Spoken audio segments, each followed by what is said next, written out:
started. It is Neo Planet S, the matchup. Protoss versus Terran, and in the top right-hand corner, representing Team Infinity 7, representing the color orange. Orange is the new black. It is the Protoss, TubbytheFat. His opponent spawning in the bottom left-hand corner. He is representative of an animal of the Great White North Canada. It is Moosy. What an apropos name for this Canadian tournament. Moosy. The Moose himself, Yep. facing The Emma Stone Emma slash... Emma Emma Stone- Stone's not Canadian, is she? No, she's she? American. Damn, that'd be cool if she was Canadian. But she would not be able to beat a moose in a fight. No, I don't think so. Unless she was as big as TubbytheFat. TubbytheFat's a strong man. He's a big guy. He looks when you guys were sitting next to each other, I know, I was in the room where all the players were watching, they're like, Tubby looks massive, and I was like, yeah, Nick's also small, so it was pretty funny to watch the two of you next to each other. Yeah, exactly. I mean, Tubby, he's a lumberjack. Totally a lumberjack. So right now, PVT on Neo Planet S. So let's just see what the Terran's going to go for. Usually we saw, gas opens against the Protoss, as we saw Massive do every single time.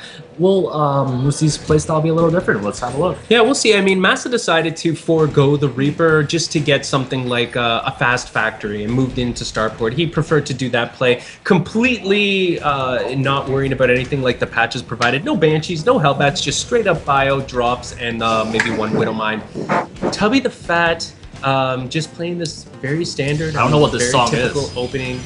Oh, sorry. I was just looking at the text that we were talking about. How are we supposed to do anything with that? We can't copy it. Tubby did send a song over to Moosy. We don't know what that song is. But he took the time to copy it ahead of time and paste it in. If we could find out what it was, that'd be quite interesting here. But we see, here we go, Probe now going out for a scout after the gateway. And Barracks coming down for Moosy here. He does have enough gas. I expect Reaper first. Yeah, the timing of this gas suggests that it'll be a Reaper with the gas that he's accrued, and there it is. And a Reaper is a very strong choice. I mean, a Protoss can easily get a Stalker out to defend against it just in time, so it's not really used to do incredible economic damage. That has been changed ever since Supply Depot before Barracks was required. But what's important here is that it gives him a lot of map control. As long as he keeps that alive with the combat drugs, he'll be able to come back and scout the Protoss at a later time. He'll be able to jump in and out of the base. This map itself is pretty good for Reaper as well, because there's a lot of entry points jumping up and down those ledges. Yeah, Tubby's going to use his first probe. Most likely he's going to spot this Reaper as it pops out from the barracks right now, hiding it in a pretty good position there. But the Reaper looks like he's going to take a different route to the base of Tubby here. His probe is still hiding out, looking to see when an expansion does come out. Right now, there is a reactor going on. We're going to see some Marines. We're going to see a factory coming up. No, it's not a factory. That's a CC, bro. That is a CC. No, that's way too big for a factory. I was saying it could be a factory, but no, he's going for a CC play. He's going to be making a lot of Marines. Yeah, so we're going to see probably a pretty heavy biotech coming out simply because there is no factory yet. So we're probably going to see a couple Marines popping out two at a time. They come out 2 by 2. Mothership core is almost finished for our Protoss player. It looks like this Reaper is going to be able to get rid of this probe. It will not survive another shot, and there it goes down in flames, in blue flames. And here comes the Stalker for our Protoss player. Engineering Bay coming out for our Terran. Yeah, well, getting those extra upgrades, if he's going to be going for a pure bio force, he wants to get that +1 attack. +1 attack timing with this thing is going to be great. Nice positioning here with the Mothership Core and the Stalker. Going to be able to do a lot of damage to that Reaper if it decides to go into the base. I mean, the time that the probe bought our Protoss player is giving him enough time to get these units out, so he should be safe from any sort of scout. We can see, right, and that's why he wants to protect the scout so much. You see Twilight Counts are going out, most likely for some quick DP play, as there are 2 gases being mined. So does Moosy suspect this? I mean, Tubby's being very active in preventing DT plays coming out by Tubby, so being oh so cheeky. We'll see if he can get the jump on Moosy. Moosy will have 2 orbitals by the time that this hits, so Moosy, as long as he saves just enough minerals, or sorry, just enough energy, is the Reaper going to be able to get in? Mothership did not stop it. Moosy being very reticent to go in there. He might be able to get a good scout, and this is what I was talking about. And look at that, immediately you see the missile turret. Moosy expects something. He is way too smart for this play. He knows that if he hasn't got a scout, he needs to prepare himself. He's saying, what could kill me right now? This is something that could cause a lot of damage. I'm going to stop it. Excellent read there by Moosy. With that missile turret in the main base, he's going to be very safe. Although at the front, the bunker might take some damage, but look, with the 2 orbitals, as you said earlier, he's going to have enough scans. He just used one on Mule, but it looks like he's going to save this 50 energy. Just, nope, never mind, drops a Mule. So Moosy is feeling pretty safe about this. And you can see that huge bio transition coming out right now. Proxy pylons being laid down across the map. +1 armor. Dark Shrine about to finish. The Reaper scouts that proxy pylon. So the 2 Stalkers pushing up the front, trying to do some damage. He will lose this Reaper, though, to the Stalkers. Beautiful. But Will he be able to hold these DTs? I think that these Stalkers are just a feint. It's making Moosy try to produce some sort of a defensive stance here. Moosy's probably thinking, I got to get stuff to the front. It looks like I'm going to get busted. But I'm not sure if he's fully 100% aware of the impending damage and danger that DTs could do. And here comes one DT. It's being warped in presently. A Nexus is en route also for our Protoss player. Here comes the DT coming in surreptitiously, wants to do as much damage as he can. Moosy must have acknowledged it. His units are getting sliced one by one. And here they go. 3 Marines are dying. And here the countdown Moosy now realizes he needs to retreat to his missile turret. He needs to be saved from detection, and finally he gets in position. But that DT was doing oh so well. This mothership gets rid of the SCV. The bunker actually gets canceled. I think Moosy just wanted to recoup those minerals, does not want to waste another SCV on that. Stalkers are getting a vision of the high ground. Another Marine might go down, and it does die to those laser beams of the Stalker. The Stalker takes a little bit of the hull damage, but it's not enough. The Moosy deciding to remove his CC, noticing that I can't really hold this position, needs to be careful that his bunker will go down as well. Retreats the Marine to the high ground, needs to get this missile turret up, needs the detection right away. So excellent play there by our Protoss player here. You know, denying a turn of their expansion. Having a DT on the map also means he needs to bank up scans before he can move out to the base. Meanwhile, behind this, we see Tubby taking up pretty hard. I mean, he's got his forge going. He's almost got +2 armor. I wouldn't be surprised to see a charge coming down from this Twilight Council very soon. Yeah, this Protoss play is very strong in that he has secured his second base and he has a soft contain. The DTs are basically a transitioning step. They allow him that map control that he needed to regain it from his opponent. And now he's going to be able to hold this off for a little bit. He's going to slice across the SCV, which goes skidding across the ground because of the Scythe of Ire. And now this DT is going to block the CC. No, not just in time, although that CC should be able to crush him. But the DT is going to start slicing away. A scan will be needed to remove him as a danger, and the DT will go down. No, is he going to get out just in time? No, he does get shot. He could not escape the range of that scan.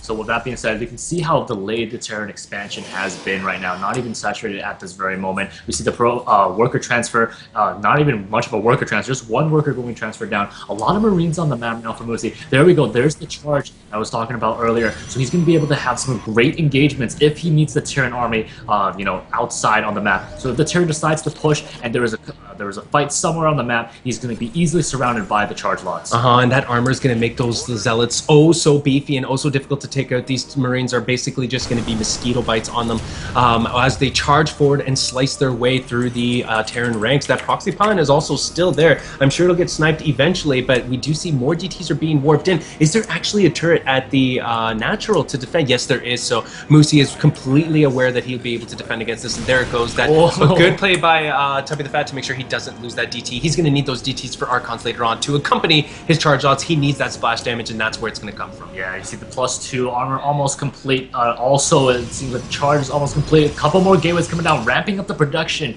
that, you know, he's basically relying on 2 gates this whole entire time. So very nice play here, being able to cut as many corners as he needed. So right now, warping in some Zealots, charge complete, Templar Archives now going down. Going to be able to get that Storm for that even stronger AoE fight. Indeed.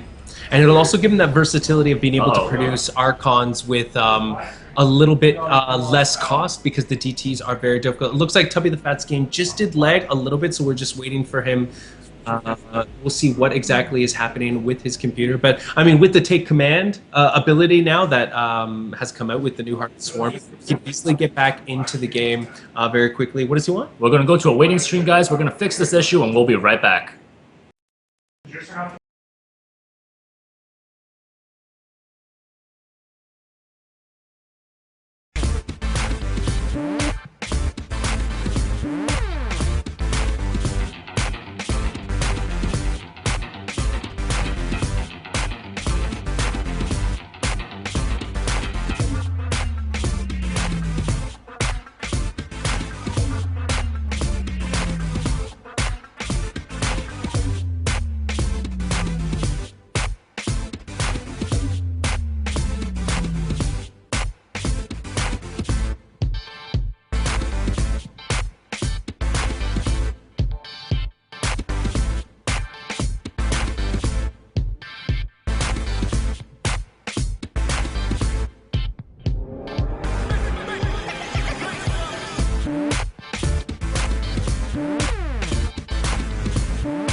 Oh, Okay. we're back now. Longer stop you.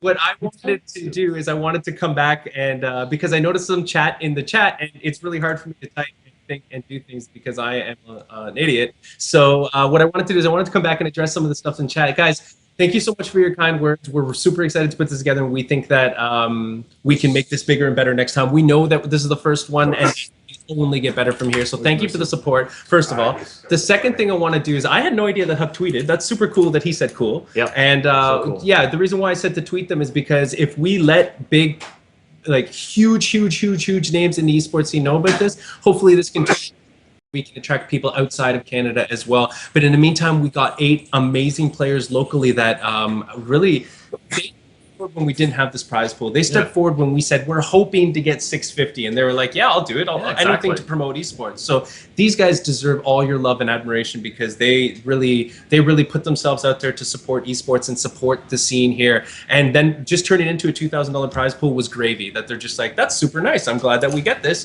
but they did not expect it, and neither did we. And also to address the Desro, we did actually talk to Desro about this. When we first started this, like I said, we put out an Indiegogo for $650. We said, if we can get $650, we can put this together. We well surpassed that. And then people started taking notice. And then we were like, I had no idea. People from Montreal were saying, I would have drove. And we were like, I had no idea you would have drove 6 hours for this tournament. That's why we didn't ask you. So, but next time, we're definitely expanding. We're going to let open qualifiers, anybody who wants to compete, if you want to fly in from Vancouver, if you want to swim in from Atlantic Canada, whatever you want to do, you try out for that open qualifier and you make your way here. We'd love to have you, of course. We can't afford to fly people, unfortunately, because we're not rolling in that nerd baller money. But maybe one day, if this gets well known enough with sponsorships, with enough support, we can get people even from overseas. So we're hoping that's where we're trying to go. And we really appreciate you guys and your comments. So ask us anything. My name is Jovian, or sorry, I am a caster for ICY CUP. You are a caster for ICY CUP. Ask us anything. We're 2 of the guys, as well as like 5 or 6 other key guys who put this together as well. So anything you have questions about, we can answer, and we will answer candidly and honestly and lovingly and seriously and nerd ballerly. So many ballers. So good. Yep. Pretty sure.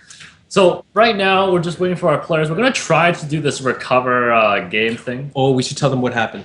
I did. I said it's all Tubby's fault. Yep. You kicked the power cord by accident. Yeah. But at a LAN, we should know to tape the power cord. You always do that, right? That's what I've been doing. Yeah, you tape the little button down, and you also tape it in position away from feet. But no one wanted to tape with me. So I was doing it forever myself. alone. Songers even tapes alone. I was taping it myself, and it was very hard. Is taping a euphemism for something else? No, it's just taking some duct tape and taping the wires down. But you guys were like, no, this is not important. Look, there, Arma. Yeah, we're just gonna make sure that the camera doesn't get touched because otherwise it looks like an earthquake. Yes, exactly. So we actually have tape on the table. So one of the guys here is actually going to be a boss, and he's going to go tape down Ken that Silva's stuff. cousin, Pat. Ken Silva's cousin, Pat. Good nice guy. to meet you. Oh, wait. I heard that he did a lot of the work making this place look beautiful. Is that true? Yes, he did. Yeah. He's got the NASL Season 3 shirt on. I have that in my bag. I'll wear that at another time. Oh yeah, we could do We that all for brought tomorrow. our esports paraphernalia, right? Yeah. Yeah, I like your shirt a lot. You know what would be cool? If this was a Canadian maple leaf in the middle. But that would be copyright. We couldn't do that. No. Anyways, What, they copyrighted the letter SPRT? let's go. Production manager. We are just setting up. We're just getting ready. We want to make sure we do this right. It'd be kind of silly if we go back into the game and then, oh, let's exit and do it again. So the players are just starting the game. We'll see if we can get back the take command or what have you. I do want to mention, Tony Tran, if you're hot, take that fan, bro. Turn it on. Being production is a lot of heat. It is. And I also want to make a joke about Moosy's keyboard being white hot when he's spamming. You know what I'm saying? He's got the oldest looking keyboard. Those white, like, Logitech looking keyboards. Man, your jokes sometimes. You don't like that? No, I don't. I don't like Come that. up with something clever and witty right now. right now. Yeah, do it. See? My job is hard. Don't you chastise me, sir. Although you and Tubby did a really wonderful job. Thank you. I enjoyed that all your Romeo and Juliet chat. Tubby is quite a funny guy. I thought it was funny when you guys were talking about Shakespeare and you're like, yeah, but then they would die and that's not very Shakespeare. And I was like, No, I said that was very that's Shakespeare. very Shakespeare. We said that. It was tragic. It sounded like typical tragic Shakespeare story. Typical tragic. Yep. Typical tragic. Like forever taping alone. So now, I've never done this before, actually. Take but- command? No, this Oh, recover. the recover. Where does it come from, though? It's recover from replay. But do we choose the time? Tony chooses. Okay. You chose it ahead of time? Yeah. Cool. So you choose the time ahead. Oh, cool. So what apparently tells you, guys, so I'll try to echo I didn't what he's input saying. anything. So He's there's blaming me apparently for it gives you a everything. log of when the potential errors could have occurred. So then you choose one prior to that, and then it starts off. So this actually looks like just 2 moments or 2 seconds before it Wow, even yeah, crashed. this is perfect. So this looks good to me. Both the players now will be ready. They're both giving their readies to each other. This is exciting. I've never done this before. 3, 2, 2, 1. 1. And That's here we cool. go. That's That's pretty cool. amazing. Unhindered performance. Yep. And we So- are back, guys. We are back. That factory is going to go fly around the map. Obviously, Moosy does not want anything to do with mech play. In fact, he hates Deja it vu. so much. He warped those zealots in last time, but now he warped it in again. Anyways, Hallucinate Phoenix coming out for Tubby the Fat. Going to be scouting around, seeing what he can see for our Terran player here. He's going to notice that in the base, we do have Medivacs on production, but a little bit of a supply block from Moosy here. So, won't be able to get those Medivacs out just in time. So that factory going out with just a little bit of a scout, just as he's getting his armory. So good thing to get that armory to make sure you have those upgrades. Don't ever lose your factory. You can lose your level 2 upgrades, which he needs for this bio army. 2 refineries are going up inside of the base of Moosy as well. He will be taking up to a very strong force. Archons are being warped in, but they're not seen yet by Moosy. This factory is just outside of range. He just needs to bring this in a little bit closer over top of that ground. There goes the proxy pylon. That bio force does take it out very quickly. Level 1 weapons and armor done for our Terran player. Level 2 armor for our Protoss. So this is going to be a very robust, difficult to kill Protoss army, relying on the meat shield that is the charging Archons. Yeah, Moosy's gonna have to kite for days here. Medivacs going forward though. If he had some Medivacs, would be really awesome. So here comes a fight right now. Chargers going in. Nice force mission, setting up separating off a bunch of the units, but a pick up from the Medivac and puts it back behind the force. Moosy might have this. He has a big force. He's actually pushing back the Archons. This Archon only has 10 HP once those shields go down. Proxy Pylon is going to go down. Does that supply our Protoss? No, he has a bunch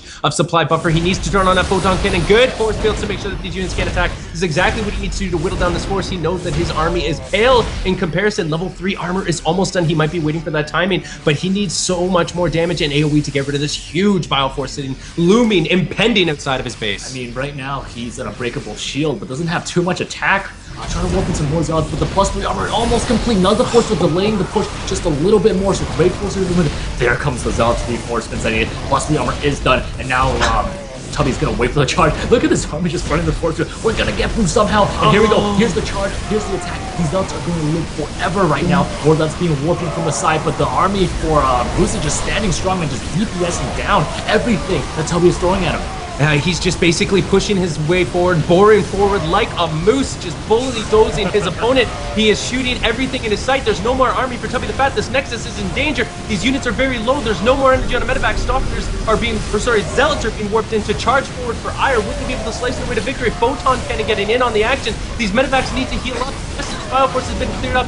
Tubby the Fat somehow stabilized after that, but Moosy had done a lot of damage to the army, and Tubby the Fat has nothing in production right now. He needs to get back on his horse. We can see in terms of resources lost, Tubby the Fat about 5,300 compared to Moosy's 3,800. So very effective fight there for Moosy. He did knock off a lot of the army, a lot of those Archons that Tubby would have liked to save in a later on fight. But right now, you know, he holds, so that's good for him. There is a third base down for Moosy already, getting that saturated with some meals, getting the extra gas there. That's going to allow him to produce, you know, the Medivacs, the Vikings, the Ghosts, whatever he needs to counter this Protoss. And indeed, a very good point in chat. The Medivacs were retained. They were not lost, and that is a huge boon to the Terran army. As long as he's not spending minerals and gas on Medivacs, although he's still doing so, he seems to love that healing. As long as he's not needing to spend it to replace those, then he can spend that on army and tech and infrastructure, and that's exactly what you see Moosy doing, going up to that 3 bases and building an even stronger level 3 weapons army and level 2 armor army on their way. Low base reactor also going down, so the Ghosts will have that extra energy when they are, or is that the cloaking field? No, that is the most reactor. So they will have that extra energy when they are born inside of the barracks. They're not really born, but they're trained or whatever. Right now we have some people visiting, but they should actually not visit right now because we're doing a cast, so go away. Yeah, they'll leave eventually. This is actually a time where Tubby feels he needs to make something happen. He's going to go into timing with level 1 weapons, but he's going to be facing a pretty strong, pretty robust army with a lot of shields that'll be able to defend.